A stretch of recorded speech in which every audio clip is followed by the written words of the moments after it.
sheekni nuti har'a haasa'uudhaa deemnu kun bara dhibba tokko dura manneen barnootaa bakka adda addaatti mana barumsaa hanga 20 gahu bakka adda addaatti kan kitaaba seeraa dubbisetti ijaaranidha. Yeroo baay'ee hawaasa keenya keessatti gootota keenya seenaa gootota keenyaa sheekota keenyaa hangafootaa kanatti akka qaanfannu akka maqaa isaanii hin kaafne namoota addunyaa irratti waa dalagan ummataaf waa dalagan namaaf waa godhan akka galmeessee jiru rabbiin nutti hima.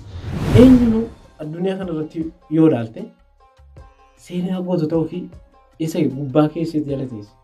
Seenaa biyya ofii keessatti seenaa gootota ofii kabajuu miti akka addunyaan biraa kabaju. Biyyaaf duurra biyyaaf ta'utu irra jabaatti jedhan. Biyya duullaaf argabbaatee dhuma rukuttee duutaa jechuudha.